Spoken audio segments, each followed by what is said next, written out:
What is a positive outcome that resulted from a tragic moment of your life? I was diagnosed with a brain condition that left me nearly blind, had surgery to save my sight, and decided to train as a nurse and spend the rest of my life helping other people because the nurses that took care of me were phenomenal.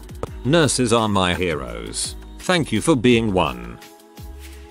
I had several tragic moments that led to a great outcome. When I was 7, my dad, my hero, my protector and my best friend, was killed in a military accident. I was raised by my controlling, mentally ill mother and by her controlling, mentally ill mother. When I was 13 I started smoking cigarettes. When I was 15 I started doing drugs. By the time I was 17 I was addicted to drugs. When I was 18, I started as a freshman at East Carolina University, and after my first semester, ECU threatened to kick me out if I didn't bring my grades up. I couldn't stand the idea of having to go back home, so I suddenly had a reason to get clean. I focused on school and discovered I wasn't as stupid as I thought. I became an honors student. I started hanging out with nice people who didn't do drugs and made some lasting friendships. I quit smoking. I started running. I found direction and purpose. Today, I am an attorney and I have my own small law firm. I have 2 beautiful daughters, a lovely wife who graciously puts up with my addictive tendencies, and an affectionate dachshund who looks up to me as a hero, protector and best friend. I love your feel-good story. It's sad about your mom and grandmother, but it's good that you took care of yourself. I lost both my parents in a car crash. I lost the person who abused, raped, tortured me as a child. I gained my freedom for the first time in my life. I miss my ma, but at least she doesn't have to suffer his violence anymore either. This is the most I've ever told as a coherent tale. I wasted so much time feeling less than, dirty, broken. Turns out I am doing alright. Life is strange. Good night, time for bed. Thanks so much. I don't feel like such an alien outsider. Whoa, that is powerful. I can't imagine the conflicting feelings you must have gone through. This post is good for one free internet hug. I was raped when I was 13 by a serial rapist. I was the only one of his victims who did anything about it, and he is in jail now for 14 years. I'm glad I could prevent him from doing it again, even if it's just for now, and I had to go through heck to do it. I watched both my mom and dad take their last breaths by the age of 21. It changed everything in my life and made me appreciate the little things. Realizing dealing with this now. Brother-in-law committed suicide in May, so we packed up and headed back to TN for the funeral. We're in a CA. Most of the extended family is an MD, and they all came. What was incredibly cool was that my son, who is 13 months old, got to meet all of his family that he had never seen before. He also got to meet his great-grandmother, who died 2 weeks later. The reason for the family reunion sucked, but getting to see so many people that we loved was awesome. My fiance hung himself in 2010.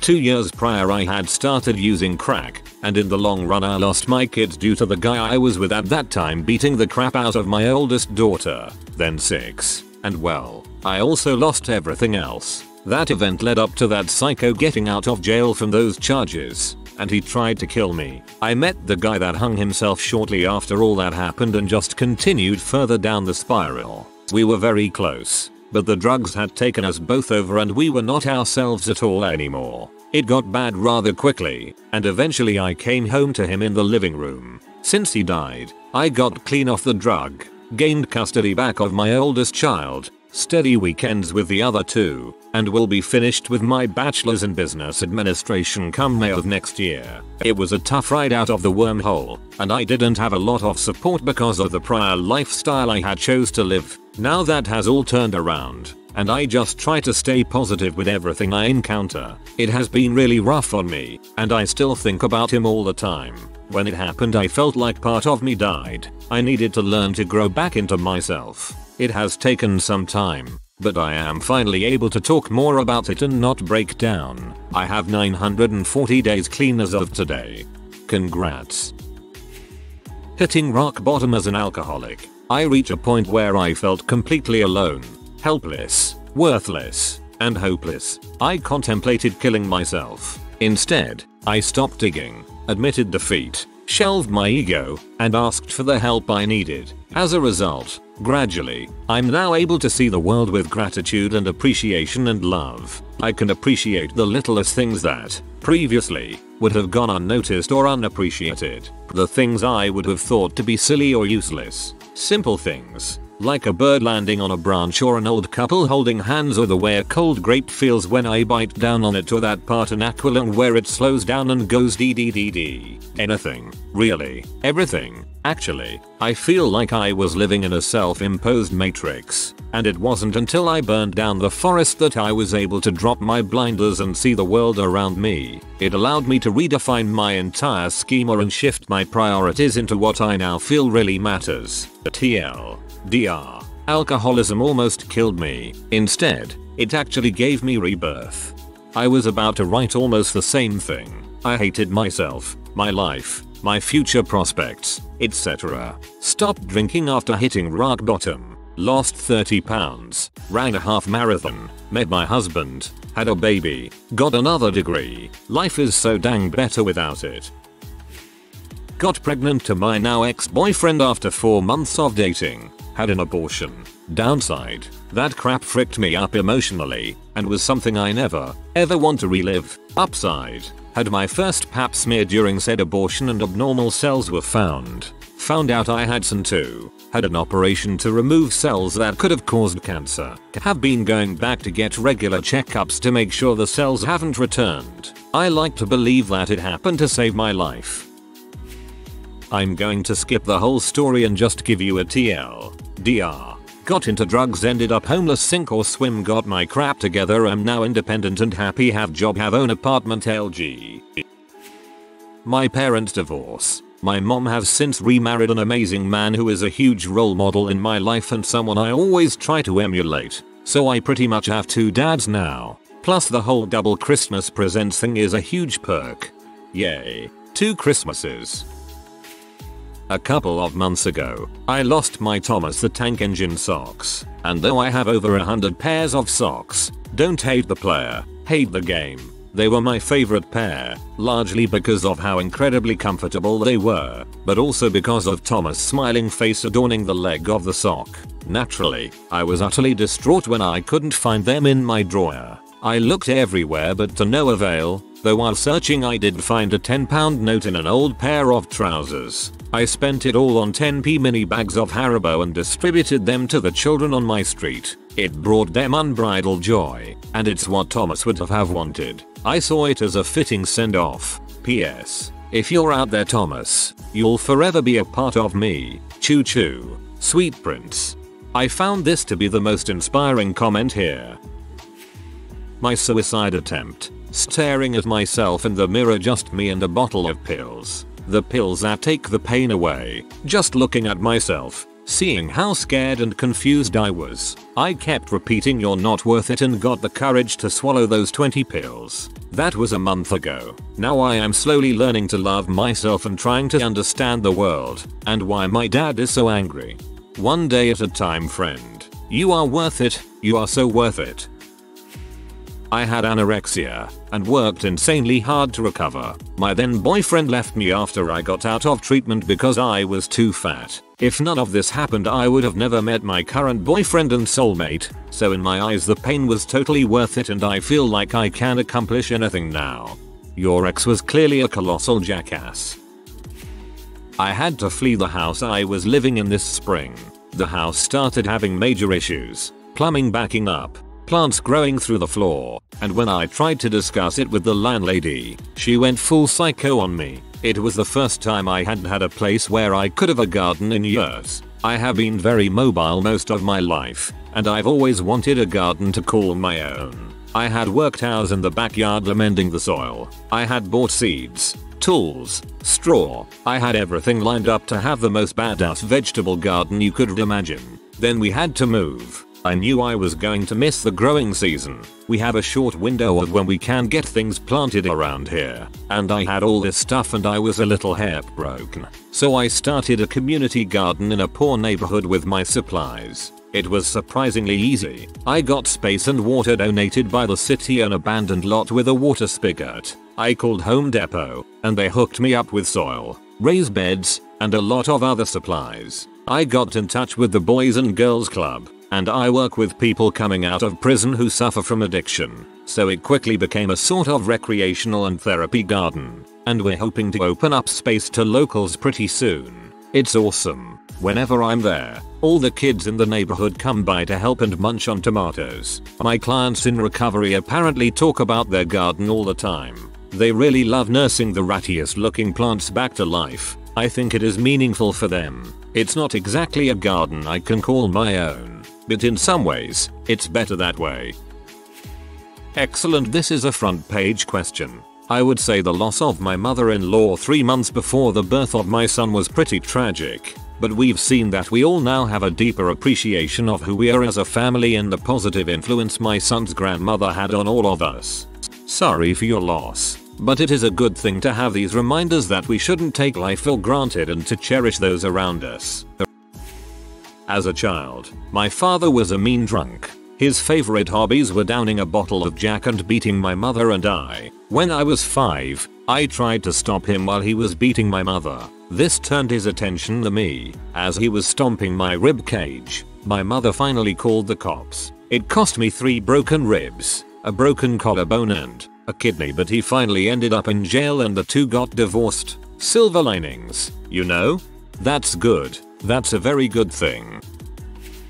One of my best friends from high school overdosed on H just after his 21st birthday when he was trying to get clean. His friends, including me, had given up on him one by one in the couple of years preceding. I still feel I made the right personal decisions at the time, but I wish it hadn't been that way. It made me realize nobody can save you from yourself, and there are lots of ways to go to waste. My plan to just finish college and see what happens suddenly disgusted me. Within 2 months I reinvented my entire college career, took up TOing, became a tutor and a student advisor, and started volunteering at an experimental laboratory. Today I'm in a PhD program and expecting to find a way to use what I've earned and learned to make a real impact in either science or society. All thanks to Mike. I wish we hadn't lost him, but I'm incredibly thankful for the perspective that loss gave me. Lost a baby with a guy I wasn't in love with. Several months later became reacquainted with a super handsome and sweet guy who I've been dating ever since. Either way, I wanna give you a huge hug. Grew up poor. Mum died in a car accident when I was 12. Left me her social security benefits. Never would have afforded college without them. Also was able to join the school band and buy a clarinet several months after she died. I still play today, paying gigs and all. My grandma was pretty frequently sick later on in her life. One day, she passed away. Fast forward a few days and my uncle found out she gave him her house. It was really old, but it was still better than the trailer he was living in. Even better, it was just across the road, so he and my cousin moved in. The night after they moved in, a huge tree crashed into their trailer right where they would have been sleeping. TLDR, my grandmother's death saved 2 lives.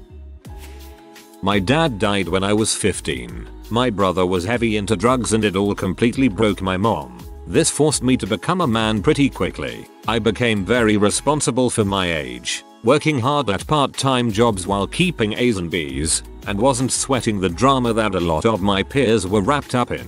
Didn't have much of a choice, but I think it was good for me. I also think it gave me a stronger voice as a writer, and has motivated me to stay in shape so I don't put my own family through the same devastation.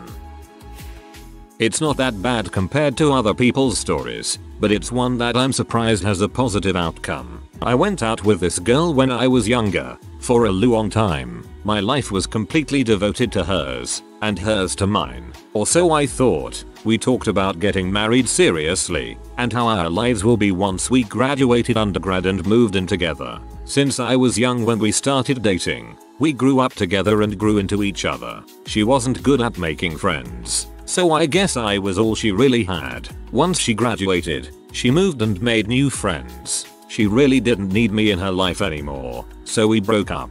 I didn't really see it coming. By that point, She was in my life for over 5 years. Almost a quarter of my whole life was spent in a relationship with this woman. I was stressed about my graduating projects, which I thought I was going to fail as well. I had no girl, no life, and I was pretty sure I wasn't going to graduate. I picked up smoking and I drank a lot. Even after I graduated, I was still so hung up on her that I drank constantly. I spent every weekend drunk, and some weeknights drunk too. Fast forward to now, I decided to travel to forget about her, and I got hooked. I made many new friends, and I did all the things I wanted to do that she didn't. I backpacked around Europe. I'm taking painting classes. I'm learning a new language. I'm doing a master's degree. I became more confident in myself and realized that I don't need someone in my life. I became better with women after many failed attempts, which only adds to my confidence. Looking back now,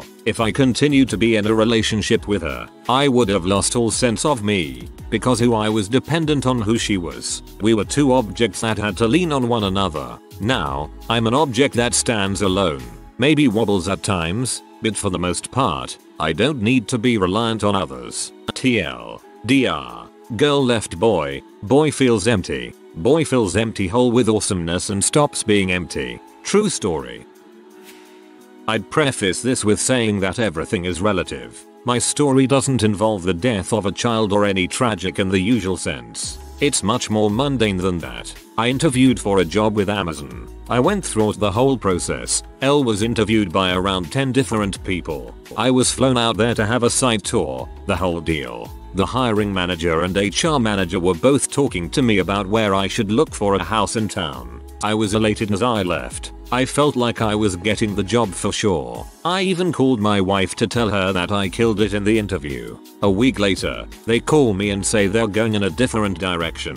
I ask why, but they have a strict no feedback policy. No reason given. No feedback. Just, go frick yourself. It was like getting punched in the gut. It was the single most disappointing moment of my adult life. So time goes on and I slowly get over it. In the meantime, my wife and I start concentrating on ourselves and our relationship a bit more than we had been. Due to intense job searching, we lay out more concrete goals for our life together and with our kids. My wife starts to get in better shape. We start eating right and working out together. Her viewpoint on healthy living evolves, and we steer our life in much healthier direction. I know that we could have done that either way, but we were too busy concentrating on jobs, money, etc. Had I gotten that job, I feel that we wouldn't have made these much needed changes in our life. Yup.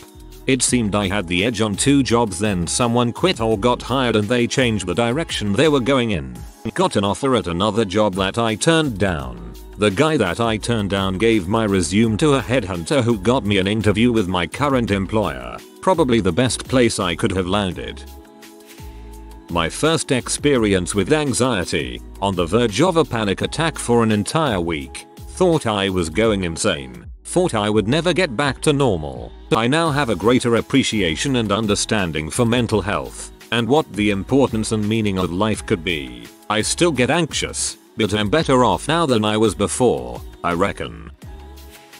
I grew up without my dad and my mom has always been my biggest fan and support system. A few months ago, my beloved mother was diagnosed with cancer and is currently undergoing chemo. When she first told me over the phone, I collapsed, sobbed until I couldn't breathe and thought about everything she'd miss if she died. All in the matter of minutes, like my future life without her flashed before my eyes. Her response: "I'm going to get off the phone, go to the bathroom and call you back. When I do, you will have stopped crying." Jesus. It's not like you have cancer and she hung up the phone. What this taught me: listening is hard. People don't often just listen to one another. They're always trying to relate the conversation to themselves. But without truly listening, speaking no longer heals. The first duty of love is to listen. I call my mom every day and thank the universe that I still have time to listen. I got fricked over by my friend group of 2 years in high school when somebody died. It was horrible. Found out my GF was cheating on me with the guy who died. She broke up with me because of it. 3 days later, my best friend helped her and 2 of my other friends break into his house to steal his stuff. And when I confronted them about it, I lost everyone as friends. The positive. 6 years later I'm not friends with a single one of those pieces of crap people.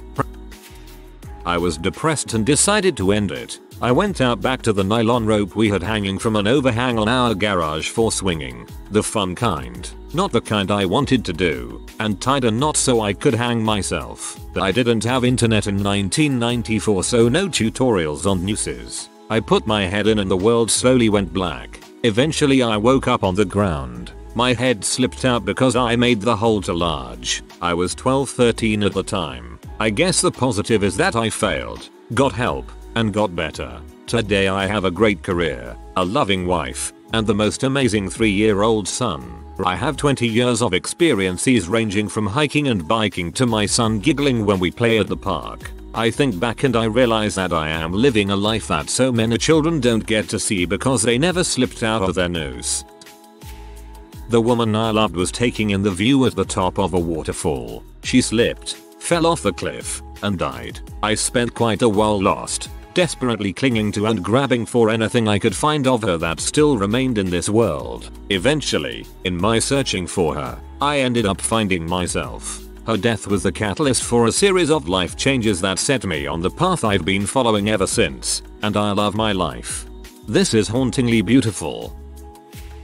When I was 16, my dad died from cirrhosis of the liver. He was an alcoholic all my life, and was on disability when he passed. Because of his passing before I was 18 and him being on disability, I received a payout for his child support of roughly $50,000. This put me through college. My sister and I inherited his house as well and rented it out for the past few years to pay down the mortgage. We sold the property this summer and my wife and I used my portion as a down payment to purchase our first home, and I'm currently painting it this week. I miss my dad and would trade it all away to still have him, but in this economy, his tragic passing, he was 49, provided me a jump start on life. Also because of his alcohol abuse, I am extremely careful around alcohol. I can appreciate a good beer but never have been and never will be drunk.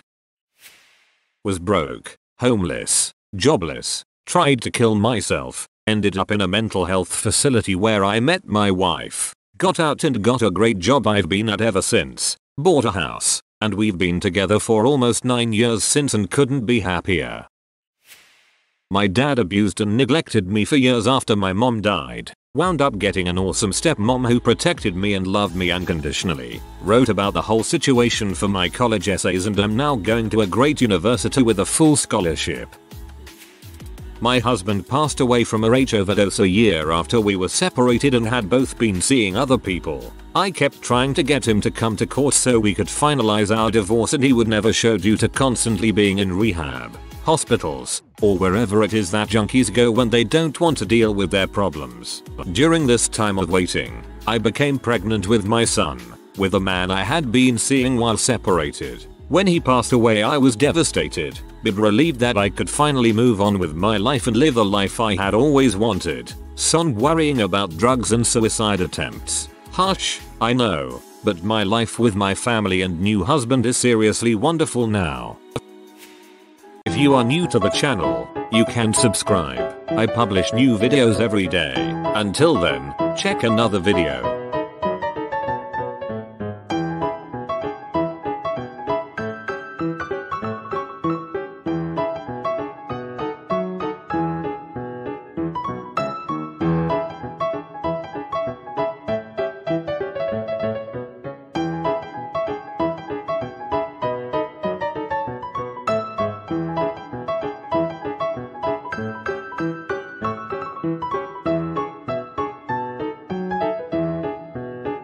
Bye for now.